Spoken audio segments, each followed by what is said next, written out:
Madame, Monsieur, bonsoir. Dans l'actualité de ce jeudi 15 août 2013, Rachel Ghanouchi et Hossein Al-Abbesi se rencontrent lundi 19 août. Rachel Ghanouchi rejette l'appel de l'opposition à la création d'un gouvernement de salut national. La manifestation pour la vérité sur l'assassinat de Chokri Belaïd déménage au Bardo et à l'étranger, et plus précisément en Irak, les attentats continuent visant notamment les quartiers chiites.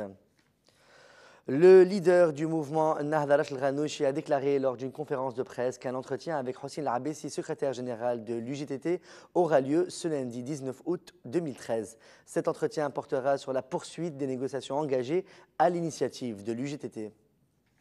L'ancien chef du gouvernement, Hamed Ijbeli, a déclaré lors d'une interview accordée au journal Tunisia que le mouvement Nahda n'a pas effectué les bonnes nominations en référence aux chiffres publiés par l'Union tunisienne des établissements publics et la neutralité de l'administration, qui a indiqué que 86% des nominations dans les institutions de l'État ont été faites par Nahda. La même source a indiqué que 19 gouverneurs, 234 délégués et 234 amda sont nahdaouis et ont été nommés par Nahda.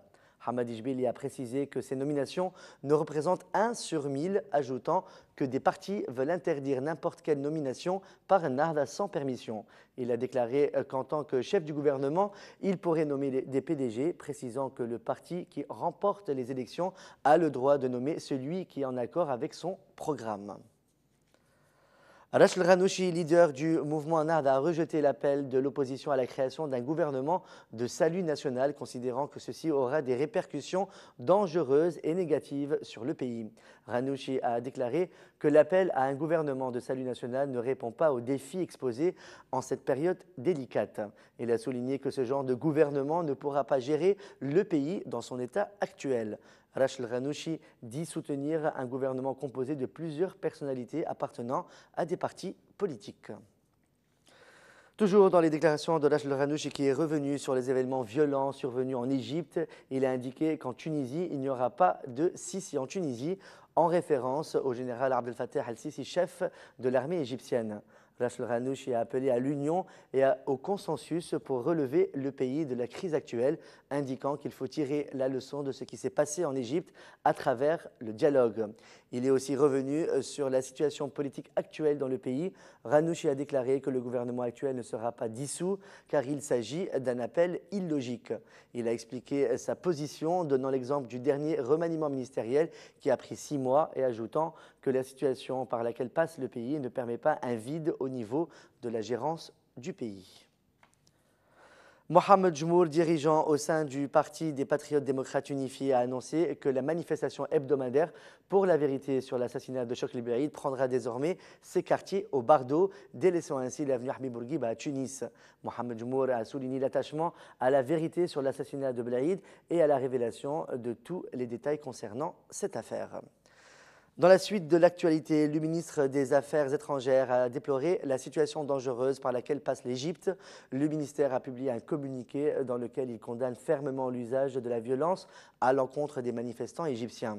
La même source a appelé toutes les forces politiques et civiles d'Égypte au dialogue afin de trouver une solution urgente pour relever le pays de la crise. Le ministre allemand des Affaires étrangères, Guido Westerwelle, en visite de travail en Tunisie, a déclaré à l'issue de sa rencontre avec Ali Araï, chef du gouvernement provisoire, que la Tunisie n'est pas l'Égypte et que le scénario égyptien ne se reproduira pas en Tunisie. Le ministre allemand a ajouté que le dialogue est la seule solution pour parvenir à un consensus et sortir le pays de la crise actuelle. Dans l'actualité internationale, la litanie des attaques sanglantes en Irak a chaque jour son lot d'explosions à la voiture piégée. Une trentaine de personnes ont été tuées et une centaine d'autres blessées dans 5 quartiers de la ville ce jeudi, au lendemain d'un attentat près d'un café qui avait fait 17 morts. Dans le quartier de Baladiat, l'explosion s'est produite près des locaux de la chaîne de télévision El Ahad, réputée chiite. Le spectre de la guerre civile ne fait que grandir en Irak. Des groupes affiliés à Al-Qaïda d'obédience sunnite ont revendiqué la vague d'attaques de la semaine dernière. Ils tentent d'instaurer le chaos pour faire imploser le gouvernement du chiite Nouri el-Maliki. Ici, dans le quartier Alawi, une bombe a explosé à 200 mètres de la zone verte qui abrite le Parlement et les ambassades. L'Irak est en proie à la violence comme jamais depuis 5 ans. Le Caire s'est réveillé ce matin sous couvre-feu. En plusieurs points, la capitale égyptienne porte encore les stigmates de la journée sanglante d'hier. Au moins 278 personnes ont été tuées dans tout le pays lors de l'assaut des forces de sécurité contre les rassemblements des partisans du président islamiste déchu Mohamed Morsi. Le ministre égyptien de l'Intérieur a annoncé que les sittings et les manifestations n'étaient plus tolérés. C'est la fin de ce flash de l'actualité sur Tunisnet TV. Merci de votre fidélité. On se retrouve demain soir pour un nouveau flash.